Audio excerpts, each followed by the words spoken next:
Welcome back. First video at the new place here, getting all set up. Things are still kind of all unorganized.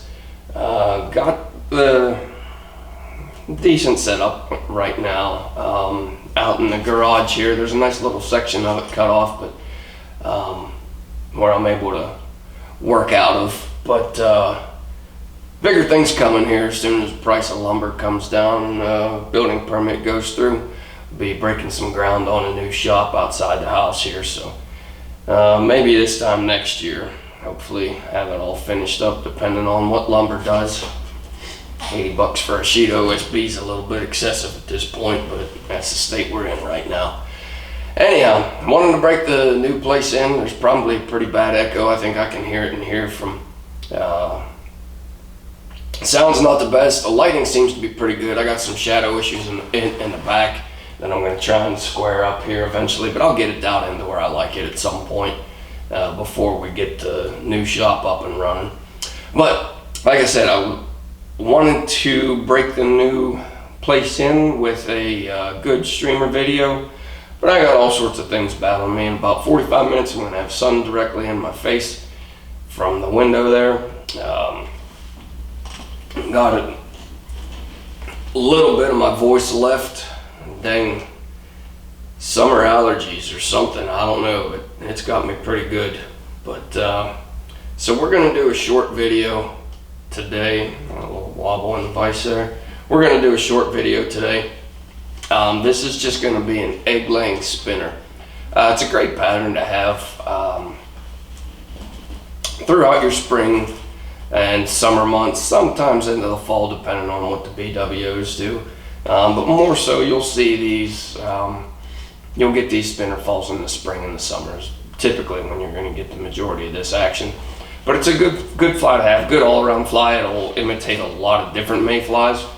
So, and you'll see the egg-laying sacks, you know, your chartreuse colors, your yellows, orange. I'm going to do it in orange today. I'm going to do an orange with a brown. It's going to be a little bit lighter on the brown than what you'll typically see. The standard's the rusty brown, the rusty spinner. That's what the majority of folks time in. But I'm going to do it in a light brown today, just all dubbed body. I'm not going to put anything fancy on the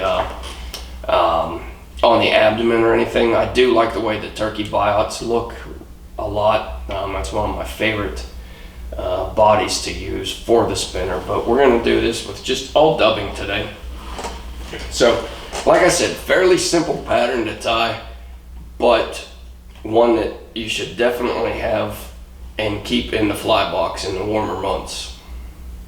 Hopefully my voice holds out until the end here. It's been a little hit or miss here lately. Dang, 100 degrees outside, brutal summer this year. Brutal summer. We're not even part way into it, and it's just been terrible. But yeah, 90 degrees and losing my voice at or 100 degrees, I should say. That doesn't quite add up, but oh well. So what we're gonna do, we're just gonna start out with a piece of Z-Lon. This is a size 14, so it's gonna be a decent size wing on this. I'm gonna take probably a third of what you'd get in your typical Z-Lon pack. So I'm going to go with that right there. That's going to be the width that I'm going to use for this. And then just get that secured into place and then make your figure 8 wraps over the top.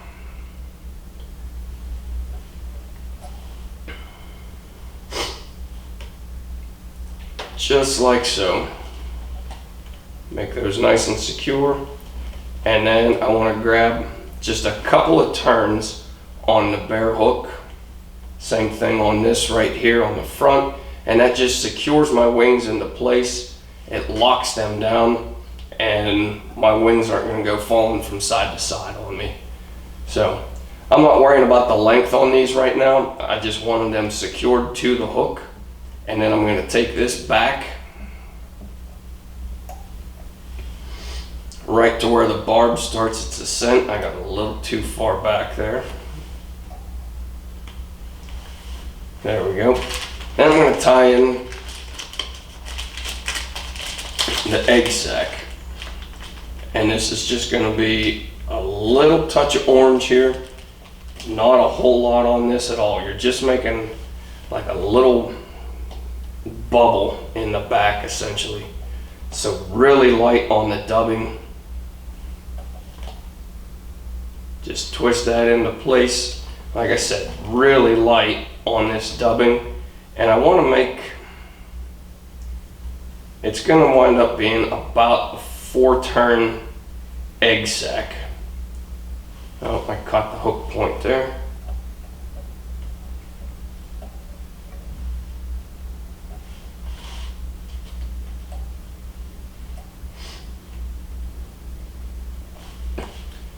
And I just run that forward. I'll cover the rest of that up with the brown body. But I just want enough there to where it's going to be pretty prevalent. You're able to see it pretty well. And then we'll get that tied in. So now I'm taking my thread back right to where that left off. Get that rest of that dubbing on my way. And I'm going to tie a tail in. So for the tails, you're typically going to see your spinners a lot longer than you do the adults. The tails seem to be exaggerated on the actual spinners. So I'm going to take about 6 strands here, and I'm going to get these tied in. That's just a done hackle fiber. And there we go.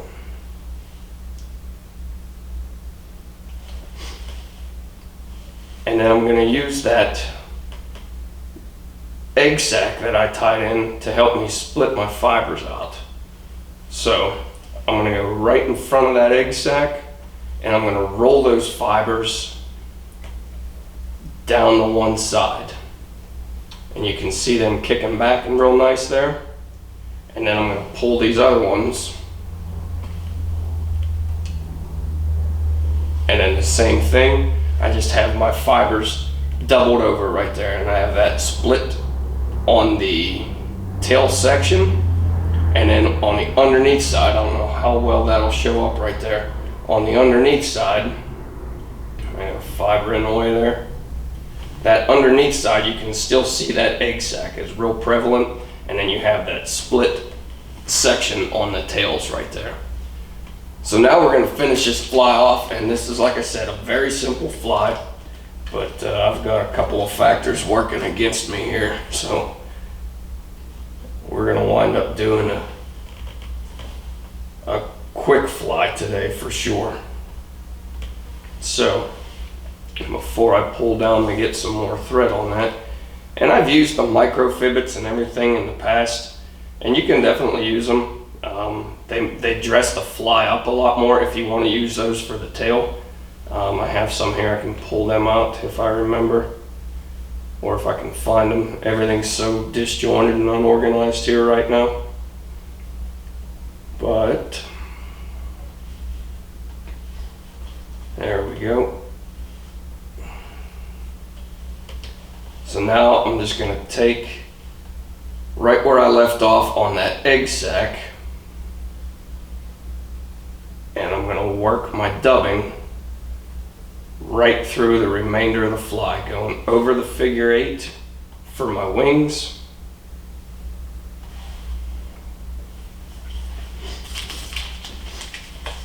Not too happy with that tail. It's a little on the thicker side, but it'll do. I need to loosen my bobbin up too. That thing's pretty tight.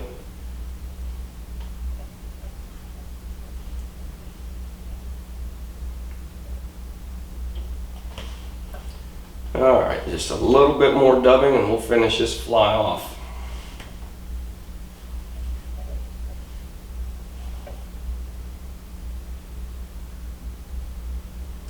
Just taking that right to the front. Yeah, actually, I took it a little too far. A little too far. There we go. finish that off right in front of the eye. Get a quick whip finish on that. And then we'll just touch up our thread.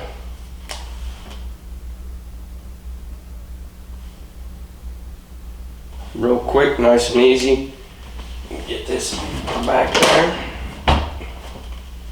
And now we'll just go through and shape our wings. You look on the bottom side, you've got that nice coverage or your dubbing. The good profile with the wings, and then like I said before, you still have that egg sac. I got one too many on the tail there. Wanted to lighten that up just slightly. But now we'll go through and kind of form our wings here. So to do that, I want a pretty heavy leading edge. But then as it comes to the back, I'm just going to feather that through and kind of give it the shape that I want, to where it's kind of tailing off on that section.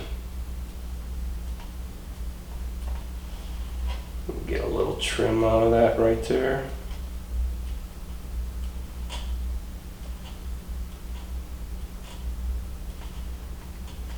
Just take your time working through this, getting the overall shape that you want. Not that it really matters as soon as it's in the water and as soon as it's wet. Yeah, a little heavy on that one side there. It's not going to hold the same shape that it has on the vise, but it does make the fly look a little bit better when you're looking at it in the fly box and everything. Better chance that you'll choose that one because it passes the eye test. So there we go, we got that one going, and then the same thing on this side. I just want to trim this slightly on that side, trim the leading edge off, or the tailing edge, sorry, just to get the overall shape.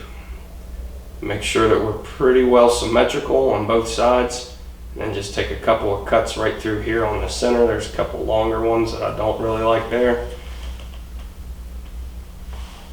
And that is going to do it for our egg laying spinner. Pretty simple pattern like I was saying, but a very effective one, and definitely one that you should keep in the fly box in the warmer months. Not the best symmetrical job on that trim there, so I'm going to fix that. There we go. That's a little better. Well, like I was saying, definitely one that you should keep in the fly box throughout the warmer months, and it's going to catch you a pile of fish. We're going to get some things squared away with this whole setup in here. It's going to take a little while to get everything how I want it, to where I feel comfortable in here and have some room to move around, and also find all my damn material. I have no idea where the majority of it's at. Well, that's not true. The majority of it's up on the wall, but my odds and ends stuff packed away in boxes. So I'll figure it out by the time we shoot the next couple of videos, and we'll have some more in-depth flies. Work providing me, well, given that work provides me a little bit more time in the evenings to sit down and do a couple more videos. But looking forward to doing a couple of other things as we get going in the new setup here. Got a few things on the back burner that we're waiting on, but definitely looking forward to providing some different content outside of just the weekly fly. I still want to remain doing the fly on the Wednesdays, but I want to get into some more content, kind of broadening out into some different experiences, all relating to fly tying and fishing, of course, but some different things to do moving forward. So hopefully you guys enjoyed the video. Hopefully the new setup's not too bad. Hopefully you can hear me through my beat up voice and everything, and was able to get the majority of this fly off without a hitch. But as always, guys, thanks for watching. We'll catch you on the next fly.